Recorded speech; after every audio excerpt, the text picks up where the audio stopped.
Bismillahirrahmanirrahim. Assalamualaikum warahmatullahi wabarakatuh. Innal hamdalillah nahmaduhu wa nasta'inuhu wa nastaghfiruh wa na'udzu billahi min shururi anfusina wa min sayyiati a'malina. May yahdihillahu fala mudilla lahu wa may yudlil fala hadiya lahu. Asyhadu an la ilaha illallah wahdahu la syarika lahu wa asyhadu anna Muhammadan abduhu wa rasuluh sallallahu alaihi wa ala alihi wa man sara ala nahjihi wa tamassaka bi sunnatihi ila yaumiddin wa salaman tasliman katsira. Ya ayyuhalladzina amanu taqullaha haqqa tuqatih wa la tamutunna illa wa antum muslimun. Amma ba'da. Alhamdulillah, puji syukur kehadiran Allah Subhanahu wa taala atas segala limpahan nikmat yang tiada terhingga. Nikmat Allah Subhanahu wa taala senantiasa tercurahkan kepada seluruh makhluknya dan itu tidak pernah terhenti walaupun hanya sekejap mata. Kemudian salawat beriringkan salam kepada Nabi kita tercinta, yakni Nabi Muhammad sallallahu alaihi wasallam. Di malam yang berbahagia ini, alhamdulillah kita telah berada di tanggal 3 Sya'ban tahun 1446 Hijriah, bertepatan tanggal 2 Februari 2025 Masehi. Mengingatkan akan keutamaan bulan Sya'ban, karena bulan Sya'ban tidak ada antara lagi setelahnya, melainkan kita insyaallah akan memasuki bulan Ramadan. Adapun amalan yang dilakukan oleh Nabi kita tercinta di bulan Sya'ban, yakni memperbanyak puasa. Sebagaimana hadis dari Usamah bin Zaid. Hadis ini diriwayatkan oleh Imam An-Nasa'i dalam sunannya dengan derajat yang hasan. Ketika Usamah bin Zaid radhiyallahu anhu bertanya kepada Nabi sallallahu alaihi wasallam bahwasanya beliau tidak pernah melihat Nabi sallallahu alaihi wasallam banyak berpuasa selain bulan Ramadan, tentunya selain bulan Ramadan itu melainkan di bulan Sya'ban. Lalu kata Nabi sallallahu alaihi wasallam, zalika syahrun yaghfulun nas. Karena bulan Sya'ban ini adalah bulan yang dilalaikan manusia, baina Rajabin wa Ramadan, yang letaknya di antara bulan Rajab dan Ramadan. Bulan Rajab kita mengetahui salah satu bulan haram dan bulan yang penuh berkah, bulan Ramadan. Jadi banyak manusia lalai, kata Nabi sallallahu alaihi wasallam. Wa huwa syahrun turfa'u fihi al-a'mal ila rabbil alamin, ila rabbil alamin. Jadi bulan Sya'ban itu, kata Nabi sallallahu alaihi wasallam, adalah bulan diangkatnya amalan satu tahun, buku catatan amalan kita selama satu tahun, yaitu di bulan Sya'ban, ke hadapan, ke sisi Rabbul Alamin. Lalu kata Nabi, fa ahibbu ayyurfa'a amali wa ana shaim, dan aku menyukai, menyenangi, mencintai ketika amalan aku naik ke sisi Rabbul Alamin, aku sedang berpuasa. Jadi Nabi sallallahu alaihi wasallam mengajarkan kepada kita, di mana manusia lalai dengan bulan ini, Nabi semakin giat beribadah kepada Allah. Dan Nabi menyukai, menyenangi atas dirinya ketika manusia lalai, dia berpuasa. Dan ini untuk latihan juga bagi kita, sehingga kita terbiasa di bulan Ramadan. Kita ulang kembali ungkapan di dalam kitab Lataiful Ma'arif Ibnu Rajab Hambali. Sebenarnya ini bulan Sya'ban adalah bulan menyiram. Karena bulan ketika kita menumbuhkan biji suatu tanaman itu di bulan Rajab. Sya'ban bulan menyiram dan Ramadan bulan menuai. Jadi belum terlalu ketinggalan kita baru di awal bulan Sya'ban. Berusahalah untuk meningkatkan frekuensi ibadah kita. Apapun yang bisa kita lakukan. Seperti tadi dalam nas tadi, hadis yang kita sebutkan, yaitu memperbanyak puasa. Memperbanyak puasa. Baik itu setiap hari boleh, tidak ada larangannya. Atau puasa Nabi Daud, sehari berpuasa, sehari berbuka. Atau yang belum pernah membiasakan puasa Senin Kamis, diusahakan berlatih. Atau 3 hari dalam sebulan, bisa di pertengahan Ayyamul Bid atau di awalnya 3 hari Tapi bagi kita yang tidak biasa melakukan puasa rutin, jangan sampai itu mendekati Ramadan. Karena ada larangan. Tidak boleh kita yang tidak terbiasa berpuasa, misalnya anggap saja ini contoh, puasa jatuh hari Jumat. Kita tidak biasa puasa hari Kamis, jangan puasa hari Kamis. Kecuali bagi orang yang terbiasa berpuasa Senin Kamis. Nah, jadi itu harus dilihat seperti itu, karena nanti yang mana batasannya tidak diketahui. Apakah ini masih puasa sunat atau bagaimanapun. Bagi orang yang tidak terbiasa. Adapun yang biasa merutinkannya tidak masalah. Karena dia sudah biasa melakukannya di sepanjang tahunnya. Itu sedikit muqaddimah dan pengetahuan bagi kita, atau mengingatkan agar di bulan ini kita memperbanyak puasa untuk latihan kita menuju bulan Ramadan. Mudah-mudahan di bulan Ramadan Allah memudahkan kita, memberikan kita taufik untuk beramal sebanyak-banyaknya, sehingga kita mendapatkan ampunan Allah Subhanahu wa taala, pahala yang melimpah, dan tentunya derajat takwa. Taib, kita di malam yang berbahagia ini juga insyaallah kita memasuki pembahasan yang baru, yang mana 3 pembahasan sebelumnya sama-sama kita sudah memulainya setelah Covid. Yang pertama, pembahasan usul salasah, matan aqidah al-usul salasah, lebih kurang 24 kali pertemuan. Kemudian kita lanjut ke matan hadis arba'in an-nawawiyah, 42 hadis yang disusun oleh Imam Nawawi. Alhamdulillah telah kita selesaikan. Dan di 2 pekan yang lalu kita sudah menyelesaikan matan kasyfus syubhat, membongkar akar kesyirikan, membongkar kerancuan-kerancuan di dalam beragama, pikiran-pikiran, keyakinan di dalam beragama. Alhamdulillah 3 pembahasan sudah kita lewati bersama-sama, dan insyaallah di malam ini tentunya kita dengan mengharap ridho rahmat Allah, kita memohon taufik kepada Allah Subhanahu wa taala agar memudahkan kita untuk bisa mempelajari kitab ini, karena lumayan tebal. Ketika baru dibuka sampulnya, Masya Allah, Masya Allah, tulisan apanya, cetakannya, kertasnya putih, bagus, looks yang bagian depannya Masya Allah.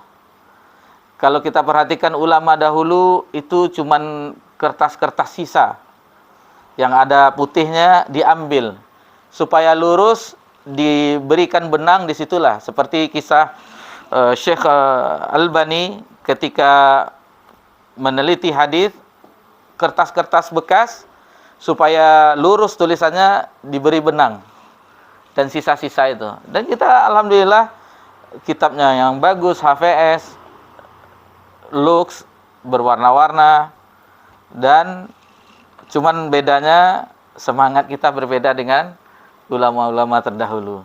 Mereka dengan seadanya, tulisan seadanya, tetapi semangat mereka tinggi akan mengetahui, mempelajari agama Allah Subhanahu wa taala. Dan ini sudah dibentuk dengan tulisan komputerisasi, bagus, ada layoutnya yang begitu indah, hiasan-hiasannya.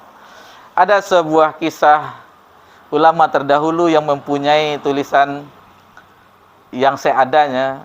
Kalau kita cakar ayam, ini dikisahkan oleh di biografi para ulama, kita lupa nama ulamanya.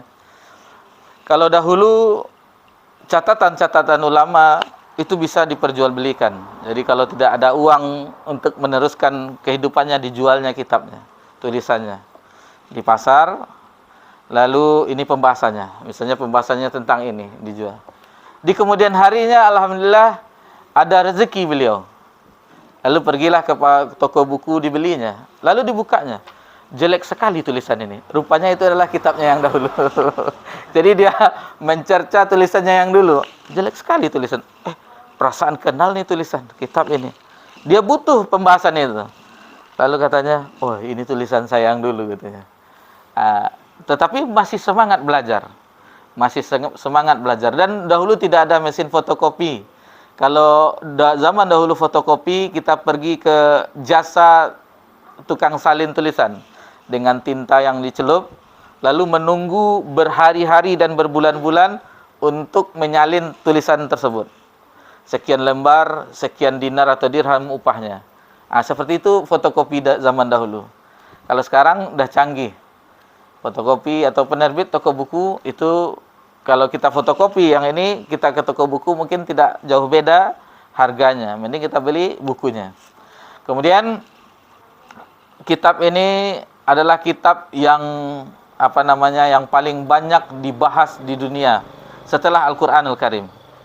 Setelah Al-Qur'anul Karim, yang paling banyak dibahas adalah Riyadhus Shalihin. Riyadhus Shalihin yang paling banyak dibahas, dan dia merambas semua sekte dan golongan. Jadi, enggak, mazhab kami ini enggak, ini mazhab, tidak, semuanya dikabarkan kepada kita. Kita sebut saja, tidak masalah karena kita kajian sudah biasa. Salah satu sekte di agama kita, Jama'atut Tabligh, itu bagi yang mulai belajar, mereka di halaqah biasanya kan Fadailul Amal, mereka membuka Riyadhus Shalihin. Riyadhus Shalihin. Jadi semua sekte, semua kalangan di pondok-pondok, dan bukan di Indonesia, seluruh dunia. Seluruh dunia sesuai dengan judul kitabnya, Taman Orang-orang Soleh. Taman-taman orang-orang soleh. Jadi ingin menjadi orang soleh, ini tamannya. Pelajarilah kitab ini. Kitab ini lumayan tebal, terdiri dari 19 bab, 3 kitab, maksudnya 19 kitab, 372 bab, 1905 hadis. Lumayan panjang, biasanya kita hadis arba'in. Kemudian yang dibahas di kitab ini dimulai dari muqaddimah, daftar isi.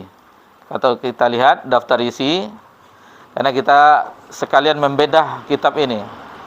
Kemudian muqaddimah penerbit, bagaimana penerbit memberi kata pengantar tentang kitab Riyadhus Shalihin.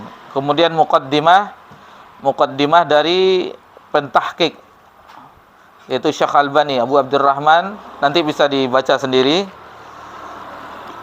Biografi Imam An-Nawawi, dan kita sudah pelajari biografi beliau ketika kita membahas hadis Arba'in An-Nawawiyah. Kemudian muqaddimah dari Imam Nawawi. Baru setelah itu masuk ke pembahasan. Kita ingatkan di sini, metode kita tidak seperti sebelumnya. Ketika mempelajari hadis Arba'in, kita jelaskan siapa itu Abu Hurairah, siapa itu Mu'az bin Jabal, tidak. Siapa itu imam ini tidak. Kita sistemnya bagaimana masyayikh, para ulama di Masjid Nabawi, itu kita berjalan terus. Jika tidak ada komentar, kita mendengarkan bersama-sama. Jadi mungkin satu pertemuan bisa kita lebih dari 1 hadis, bisa 5 hadis, 6 hadis kita mendengarkannya. Tidak ada penting yang kita sebutkan, maka kita akan lanjut. Jadi kalau ibaratnya SD kita sudah tamat, SMP sudah tamat, SMA sudah tamat, kita tingkat perguruan tinggi. Tentu metodenya berbeda.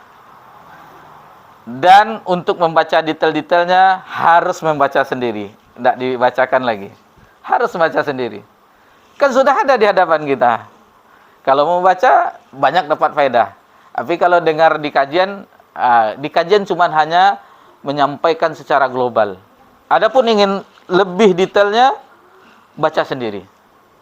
Baca sendiri. Seandainya tidak ada yang dipahami, biasa seperti Bapak, Abah Daisa, kita ada pertanyaan. Kalau ada sesuatu yang tidak dipahami. Kalau tidak, lambat terus kita, seharusnya kita cepat. Istilahnya bukan tujuan cepat yang penting selesai, enggak. Cepat tetapi kita memahaminya. Cepat tetapi kita memahaminya. Baik. Kita langsung saja mendengarkan, atau secara umum saja, karena Imam An-Nawawi sudah kita beritahukan atau kita pelajari biografinya ketika kita belajar matan hadis Arba'in An-Nawawiyah. Jadi kita mengingatkan bahwasanya beliau adalah salah seorang ulama mazhab yang bermazhabkan Syafi'i, dan kitab fikih beliau tentang mazhab Syafi'i yang terkenal adalah Majmu' Syarah Muhazzab. Itu berjilid-jilid panjang mengenai fikih mazhab Imam Asy-Syafi'i. Tetapi kelebihan beliau di kitab Majmu' tersebut, beliau tidak fanatik terhadap Imam Syafi'i yang menerima semuanya, tidak. Apabila ada pendapat Imam Syafi'i bertentangan dengan hadis Nabi, beliau mengkoreksinya. Dalam masalah ini Imam Syafi'i ada kekeliruan, yang benarnya ini hadisnya katanya. Itu kelebihan beliau di dalam kitab Majmu'nya. Kemudian beliau itu lahir pada tahun 631 Hijriah. Jadi nama lengkap beliau Imam Al-Alamah. Jadi ini suatu, bukan beliau yang menuliskan, tetapi penulis-penulis di generasi yang sesudahnya. Jadi sudah Imam Al-Alamah Al-Muhaddis. Jadi banyak gelar beliau. Imam Al-Alamah Al-Muhaddis Abu Zakaria. Abu Zakaria itu kunyahnya. Muhyiddin. Ini Muhyiddin ini gelar untuk beliau, yaitu yang menghidupkan agama. Dan beliau tidak rela dengan agama gelar ini disematkan ke dia. Beliau tidak redha. Kan itu seolah-olah yang menghidupkan agama kan, tetapi itu orang yang memberi beliau gelar setelah wafatnya. Adapun ketika beliau wafat, beliau tidak redha dengan Muhyiddin ini. Jadi nama beliau adalah Yahya bin Syaraf An-Nawawi Ad-Dimashqi Al-Faqih Asy-Syafi'i, dinisbahkan ke mazhab Asy-Syafi'i. Jadi kalau ada orang belajar di Indonesia atau negeri kita ini, apa yang mau pelajari? Mazhab Syafi'i, Imam Nawawi. Jadi kita ada hujahnya, bukan yang kita pelajari kitab yang tersuruk-suruk yang ini semua kalangan membahas Riyadhus Shalihin. Jadi beliau ini sebenarnya tidak di zamannya bukan posisi tertinggi di kalangan ulama, tidak. Masih banyak ulama-ulama yang berkaliber tinggi. Akan tetapi yang mengangkat nama beliau adalah Allah Subhanahu wa taala. Sebagaimana a'immatul arba, Imam Abu Hanifah, Imam Malik, Imam Syafi'i, Imam Ahmad bin Hanbal, itu bukan beliau yang terhebat di zamannya, tidak. Masih banyak ulama-ulama besar. Kalau kita baca biografi ulama, guru daripada imam-imam itu seperti Rabi'ah, Imam Malik, Imam Imam Syafi'i, Imam Abu Hanifah belajar kepada beliau. Akan tetapi bagi orang yang tidak mempelajari biografi para ulama, tidak mengenalnya. Sufyan Ats-Tsauri, Sufyan bin Uyainah, itu ulama-ulama yang terkenal di zaman itu, melebihi kapasitas ilmunya daripada imam mazhab. Akan tetapi Allah mengangkat nama 4 imam ini. Itu Allah yang mengangkat. Bukan ini karena muridnya. Itu salah satu faktor. Karena Imam Abu Hanifah ada muridnya yang mengembangkan di halakoh-halakohnya. Begitu juga Imam Malik, dia membahas Muwatta di Masjid Nabawi, lalu dikembangkan oleh murid-muridnya sampai ke Andalusia ketika itu, Spanyol, Cordova. Nah, jadi seperti itu. Begitu juga dengan Imam Syafi'i yang berpindah-pindah. Beliau di Mekah awalnya, lalu belajar dengan Imam Malik, lalu ke Baghdad, lalu setelah ke Baghdad beliau terakhir di Mesir dan wafat di Mesir. Dan itu terkenal dengan qaulul qadim, qaulul jadid. Jadi ada pendapat Imam Syafi'i yang lama, kemudian ada yang baru. Terkadang beliau mengkoreksi pendapat beliau. Begitu juga Imam Ahmad bin Hanbal dan seterusnya. Jadi Imam Nawawi di zamannya bukan beliau yang paling tinggi kedudukan keilmuannya, tetapi Allah mencintainya sehingga diangkatlah namanya. Begitu juga dengan kitab Riyadhus Shalihin. Dan kita mengetahui salah satu ciri keikhlasan sesuatu amalan atau yang diperbuat oleh manusia adalah dia kekal. Maksudnya akan ada terus sampai di zaman ini. Ini sudah mungkin jutaan kali cetakan yang ada sama kita. Sejak tahun 600 Hijriah. Sekarang kita 1446 Hijriah. Itu salah satu bukti keikhlasan beliau terhadap agama Allah. Dan beliau dinisbahkan di negeri Nawa, itu makanya An-Nawawi. Misalnya kita Pekanbaru, Al-Pekanbarui. atau Rumbai Ar-Rumbayi. Itu boleh menisbahkan diri dengan negeri kita. Kemudian Imam An-Nawawi ketika di masa-masa akhir tahun kematian beliau mengalami sakit, lalu ditanyakan oleh salah seorang kepada beliau, kenapa belum sempat menikah, kan itu. Beliau belum sempat menikah. Jadi beliau dengan umur 45 tahun begitu tidak tidak tua, tidak muda. Masuk tua tetapi tua muda gitu. Kalau istilah zaman sekarang jelita, jelang 50 tahun. Tetapi tidak sempat menikah, ditanyakan kenapa tidak sempat menikah? Karena lezatnya ilmu mengalahkan syahwatnya. Lezatnya beliau menuntut ilmu, mempelajari agama Allah, mengajarkan agama Allah, mengalahkan syahwatnya terhadap wanita. Nah, itu bayangkan. Bagaimana kita zaman sekarang? Kalau sekarang tak, semakin lama mengaji, semakin banyak kajian, semakin nambah syahwatnya terhadap wanita. La haula wala quwata illa billah. Begitu juga Syekhul Islam Ibnu Taimiyah itu meninggal di penjara. Dan kita mengetahui beberapa berita bahwasanya gelar Syekhul Islam Ibnu Taimiyah itu hanya disematkan bagi yang tidak mengenal beliau. Dan itu ulama-ulama yang belakangan yang memuji beliau dengan Syekhul Islam, karena beliau menguasai seluruh disiplin, menguasai tafsir, menguasai hadis, menguasai qiraah, menguasai ini, menguasai bahasa Arab, dikuasainya. Jadi dia ketika membahas tentang tafsir Al-Quran, seolah-olah dia jurusan dia belajar cuma tafsir saja, tidak ada yang lain. Ditanyakan tentang masalah fikih, seolah-olah dia hanya belajar fikih seumur hidupnya, tidak ada belajar yang lain. Ditanyakan tentang bahasa Arab, seolah-olah dia belajar bahasa Arab, tidak ada belajar yang lain. Begitulah keilmuannya. Dan kata ulama, yang ulama benar-benar, bukan orang yang bahasa kita dengki atau apa.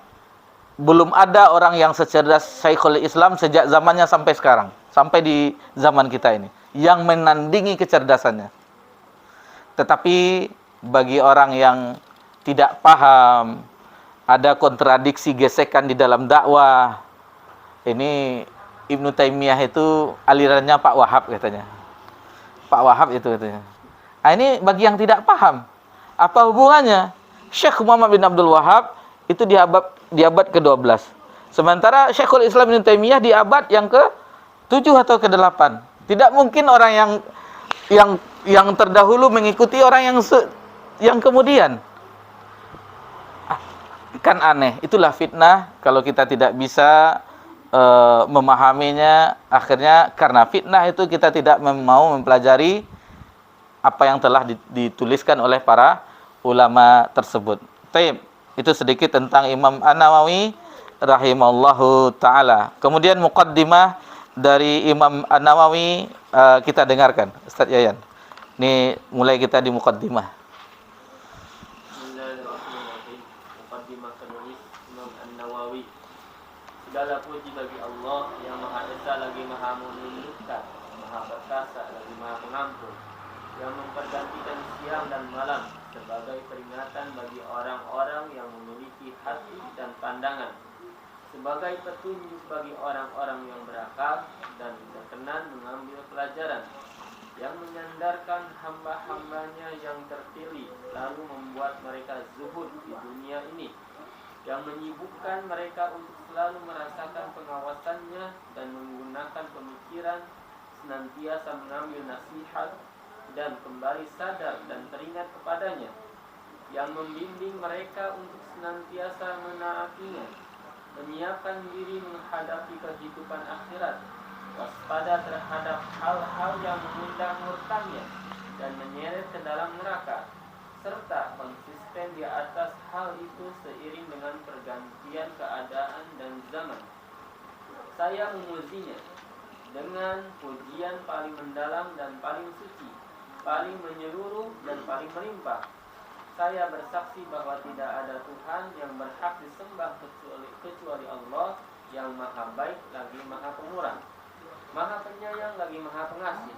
Dan saya bersaksi bahwa Syekh bahwa Sayyid kami Muhammad adalah hamba dan rasulnya, Habib dan Khalilnya, pembimbing ke jalan yang lurus, pengajak ke agama yang benar.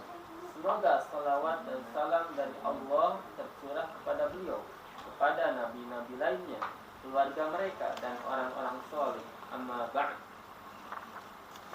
Allah Ta'ala telah berfirman, "Wa ma khalaqtul jinna wal insa illa liya'budun, ma uridu minhum min rizqin wa ma hum yut'imun." Dan aku tidak menciptakan jin dan manusia melainkan supaya mereka menyembahku. Aku tidak menghendaki rizki sedikit pun dari mereka, dan aku tidak menghendaki supaya mereka memberi aku makan. Quran Surat Az-Zariyat 56-57. Ayat ini berkata secara jelas bahwa mereka diciptakan untuk beribadah. Maka sudah sepatutnya bila mereka memperhatikan tujuan penciptaan mereka ini dan meninggalkan bagian-bagian dunia dengan bersikap zuhud kepadanya, karena dunia adalah negeri fana, bukan negeri kekekalan, kendaraan untuk melintas, bukan tempat tinggal selamanya, proyek pendek bukan negeri abadi. Oleh karena itu, penghuni dunia yang sadar adalah para ahli ibadah, dan orang yang paling berakal di dunia adalah orang-orang yang zuhud. Allah Subhanahu wa Ta'ala berfirman, Innama masalul hayawatid dunya kama anzalnahu minas sama fakhtalata bi nabatul ardi mimma ya'kulun nas wal an'amu hatta idza aqadatil ardu tuqfaha wazayyanat wa dhanna ahluha annahum qadiruna 'alayha ataha amruna laylan aw naharan faja'alnaha hasidan kalam taghna bil amsi kadzalika nufassirul ayat liqaumin yatafakkarun. Sesungguhnya perumpamaan kehidupan duniawi itu hanya seperti air hujan yang kami turunkan dari langit, lalu tumbuhlah tanaman-tanaman bumi dengan subur karena air itu. Di antaranya ada yang dimakan manusia dan hewan ternak, hingga apabila bumi itu telah sempurna keindahannya dan berhias dan mengira bahwa mereka pasti menguasainya, memetik hasilnya, datanglah kepadanya azab kami pada waktu malam atau siang, lalu kami jadikan tanamannya seperti tanaman yang sudah disabit, seakan-akan belum pernah tumbuh kembali. Demikianlah kami menjelaskan secara rinci tanda-tanda kuasa kami kepada orang-orang yang berpikir. Quran Surat Yunus ayat 24. Ayat-ayat yang senada berjumlah banyak. Sungguh bagus ucapan seorang pejangga, Inna lillahi ibadan futana Qallaqud dunya wa khafu al-fitana Nazaru fiha falamma alimu annaha laysat lihayyin watana Ja'aluha hujjatan wattakhadhu salihal a'mali fiha sufuna. Sesungguhnya Allah memiliki hamba-hamba yang cerdik. Mereka mentalak dunia dan takut kepada fitnah-fitnah. Mereka melihat kepadanya, maka manakala mereka mengetahui bahwa ia bukanlah tempat tinggal bagi makhluk hidup, mereka menjadikannya samudra dan mereka menjadikan amal-amal yang salih padanya bagian sebagai bahtera-bahteranya. Bila keadaan dunia adalah seperti yang saya gambarkan dan kondisi kita seperti tujuan kita diciptakan adalah sebagaimana yang telah saya paparkan, maka sepatutnya bagi setiap mukallaf akan membawa jiwanya ke jalan orang-orang pilihan, meniti jalan orang-orang yang berakal dan berpandangan lurus, menyiapkan diri menghadapi apa yang saya isyaratkan dan memperhatikan apa yang saya ingatkan. Jalan yang paling benar dan paling lurus untuk dia ikuti adalah menghiasi diri dengan adab-adab yang solid berasal dari Nabi kita, pemimpin orang-orang generasi awal dan generasi akhir, orang termulia dari kalangan orang-orang terdahulu dan orang-orang kemudian. Semoga salawat dan salam dari Allah tercurahkan kepada beliau dan kepada nabi-nabi lainnya. Allah Subhanahu wa taala berfirman, "Wa ta'awanu 'alal birri wat taqwa." Dan tolong menolonglah kalian dalam kebajikan dan takwa. Quran surat Al-Maidah ayat 2. Dan telah diriwayatkan secara sahih dari Rasulullah sallallahu alaihi wasallam bahwa beliau bersabda, "Wallahu fi 'auni al-'abdi ma kana al-'abdu fi 'auni akhihi." Dan Allah senantiasa menolong seorang hamba selama hamba tersebut menolong saudaranya. Beliau juga bersabda, "Man dalla 'ala khairin falahu mislu ajri fa'ilihi." Barang siapa yang menunjukkan kepada suatu kebaikan, maka dia mendapatkan seperti pahala orang yang melakukannya. Beliau sallallahu alaihi wasallam juga bersabda, "Man da'a ila hudan kana lahu minal ajri mislu ujuri man tabi'ahu la yanqusu dzalik min ujurihim." Barang siapa yang menunjukkan kepada suatu perbuatan baik, maka dia mendapatkan pahala seperti orang-orang yang melaksanakannya tanpa mengurangi pahala mereka sedikit pun. Beliau juga bersabda kepada Ali radhiyallahu anhu, "Fawallah la an yahdiyallahu bika rajulan wahidan khairun laka min humrin na'am." Demi Allah, Allah memberi hidayah kepada seorang laki-laki melalui dirimu adalah lebih baik bagimu daripada unta merah.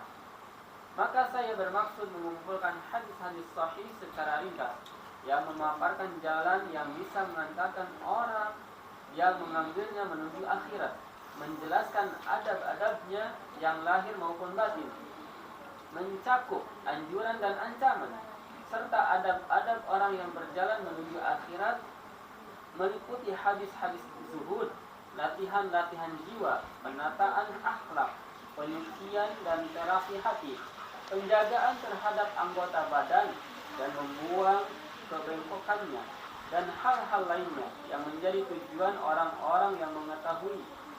Saya berusaha tidak menyebutkan dalam buku ini kecuali hadis-hadis yang sahih lagi jelas, yang disandarkan kepada kitab-kitab sahih yang populer.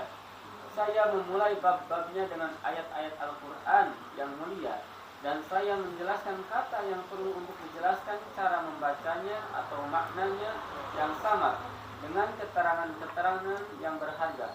Bila di akhir hadis saya berkata muttafaqun alaih, maka maknanya adalah hadis tersebut diriwayatkan oleh Al-Bukhari dan Muslim. Saya berharap bila buku ini telah rampung, ia menjadi penuntun bagi pemerhatinya kepada kebaikan-kebaikan dan penghalang baginya dari keburukan-keburukan dan hal-hal yang membinasakan. Saya memohon kepada saudara yang mengambil manfaat dari buku ini agar berdoa untuk saya, kedua orang tua saya, para guru saya, orang-orang yang saya cintai, dan seluruh kaum muslimin. Hanya kepada Allah yang Maha Pemurah saya bersandar. Hanya kepadanya saya bertawakal dan berpegang. Cukuplah Allah bagiku dan Dia adalah sebaik-baik penolong. Tidak ada daya dan kekuatan kecuali dengan pertolongan Allah yang Maha Perkasa lagi Maha Bijaksana. Itulah muqaddimah dari Imam Nawawi dalam kitab Riyadhus Shalihin. Jadi Imam Nawawi tadi terluput di awal tadi tentang biografinya, banyak memiliki karya tulis. Di antaranya matan hadis Arba'in An-Nawawiyah yang telah kita pelajari, Riyadhus Shalihin, kemudian Raudatut Thalibin, Majmu' Syarah Muhadzab, kemudian Al-Minhaj Syarah dari Sahih Muslim, kemudian Al-Asmat wal Lughat, kemudian At-Tibyan fi Adad Hamal Quran. Biasanya tahfiz-tahfiz mempelajari ini tentang adab bagi penghafal Al-Quran. Kemudian Al-Hilal, Al-Abral, Al-Maqasid dan yang lain-lainnya. Jadi banyak karya tulis beliau yang umurnya hanya 45 tahun tetapi sangat bermanfaat umurnya untuk umat. Itu salah satu kita katakan tadi bahwasanya Allah memilih beliau, mencintai beliau sehingga diangkatlah namanya. Kemudian di muqaddimah setelah memuji Allah lalu menyebutkan Lalu beliau mengingatkan untuk apa kita diciptakan. Wa ma khalaqtul jinna wal insa illa liya'budun. Beliau menggambarkan bagaimana sebenarnya kehidupan dunia ini sebenarnya yang fana, yang tidak selamanya kita di sini. Sebenarnya kehidupan dunia ini adalah kendaraan kita untuk menuju akhirat. Dan beliau menggambarkan bagaimana kehidupan dunia diambil salah satu ayat di firman Allah dalam surah Yunus ayat 24 sebagaimana kita dengarkan bersama-sama. Lalu membawakan syair yang begitu indah. Inna lillahi ibadan futana. Sesungguhnya Allah memiliki hamba-hamba yang cerdik. Yang mana hamba yang cerdik itu? Talaqud dunya wa khaful fitana. Mereka mentalak dunia dan takut kepada fitnah. Ditalaknya dunia, diceraikannya dunia. Tidak diambilnya dunia tersebut. Ini bisa enggak kita? Sementara kita melihat kendaraan mewah saja. Ya, alamat kau atau Ustaz katanya. Itu istilah, bukan boleh saja kita dengan terhadap dunia, tetapi lihatlah orang-orang yang cerdik, yang berakal, yang tahu tujuan hidupnya. Kemudian beliau membawakan ayat dan firman Allah tentang bagaimana tolong menolong, bagaimana memberi petunjuk, keutamaannya, balasannya. Dan beliau juga menjelaskan tentang itu, makanya kita perlu baca muqaddimah. Di sini ada, di muqaddimah ada istilah muttafaqun alaih. Berarti itu adalah Imam Bukhari. Dan kalau kita tidak baca apa itu muttafaq, karena alhamdulillah kita sudah mengetahui sebelumnya. Jadi tujuan muttafaqun kita membaca muqaddimah ingin mengetahui istilah-istilah yang digunakan oleh penulis. Ini saran juga bagi yang membeli buku, membaca buku, jangan lupa baca muqaddimah. Apa maksud dari penulis? Kadang penulis membawakan istilah ini maksudnya, ini maksudnya. Di sini ada kekeliruan, nanti bisa dilihat di muqaddimah dari Syekh Albani pengantarnya. Beliau membawakan hadis-hadis yang sahih. Tidak semua hadis sahih di sini. Ada hadis dhaif. Ada hadis dhaif, terutama banyak itu di Sunan Abi Daud yang derajatnya itu lemah. Jadi kita di sini dazannya. Jadi untuk pertemuan pertama ini kita perkenalan kitab Riyadhus Shalihin. Adapun nanti pembahasan yang pertama, bab yang pertama tentang ikhlas, yang pertama itu di bulan Syawal insyaallah. Karena di pertemuan yang akan datang kita mempelajari persiapan bulan Ramadan. Tamu yang agung, tamu yang mulia, tidak mungkin kita menyambutnya dengan begitu saja, tetapi dengan persiapan apa yang harus kita siapkan untuk menyambut bulan yang mulia, yakni bulan Ramadan. Adapun kajian rutin kita ini yang terakhir, padahal ini pertama kan, tetapi terakhir juga untuk periode sekarang ini. Dan mudah-mudahan sebagaimana tadi Imam An-Nawawi minta agar yang membaca kitabnya ini didoakan beliau, orang tuanya, gurunya, dan siapapun yang beliau cintai, dan seluruh kaum muslimin, dan seluruh kita yang mempelajarinya. Penerbitnya, semuanya, penerjemahnya, Allah berikan pahala yang begitu besar di sisinya tentunya. Dan ini insyaallah ini mengalir kepada Imam An-Nawawi yang telah menulis kitab ini. Demikian saja yang kita pelajari di malam yang berbahagia ini, di pertemuan perdana, dan insyaallah nanti di awal kita langsung masuk kepada kitab di bab ikhlas insyaallah.